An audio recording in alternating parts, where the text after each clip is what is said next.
সালামু আলাইকুম। Samsung Galaxy M14 এই মোবাইলটাতে প্রবলেম, মোবাইলটাতে হেডফোন কানেক্ট করার পর হেডফোনের সাউন্ড আসে বাট কোনো চিহ্ন আসে না উপরে, এবং মোবাইলের স্পিকারেও গান বাজে কিংবা টোন বাজে, আবার হেডফোনের মধ্যেও বাজে। তো হেডফোন লাগানোর পর নিয়মে কিন্তু মোবাইল থেকে আপনার ডিসকানেক্ট হয়ে যাবে সাউন্ড, শুধু হেড ইয়ারফোনের মধ্যে সাউন্ড আসবে। কিন্তু এটার ক্ষেত্রে ভিন্ন, এটা মোবাইলের সাউন্ড হয়, হেডফোনের মধ্যে সাউন্ড আসে। চলুন এই কাজটা কিভাবে সংক্ষেপে সমাধান করবেন এটাই মূলত আজকে আমি আপনাদেরকে দেখাবো। আশা করি ভিডিওটা দেখে আপনাদের ভালো লাগবে এবং একদম শর্টকাটে আপনারা এই কাজটা শিখে নিতে পারবেন।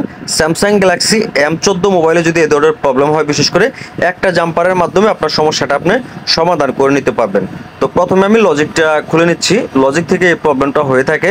তো লজিকটা খোলার পর যদি আপনাদেরকে ভালো করে দেখায়, দেখেন স্যামসাং এর লজিকটা কিন্তু একদমই নতুন। আমি আপনাদেরকে চেক করে দেখাবো যে দেখেন এখানে কিন্তু হেডফোনটা লাগানো হয়েছে, কিন্তু দেখেন এখানে কোনো চিহ্ন আসে নাই, হেডফোনটা যে ইন হয়েছে কোনো চিহ্ন এখানে নাই।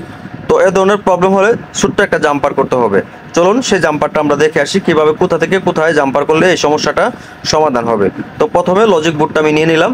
নেওয়ার পর দেখেন লজিকের উপরের মাথা যে আপনার, এটা কিন্তু আপনার মাইনাসের একটা লাইন।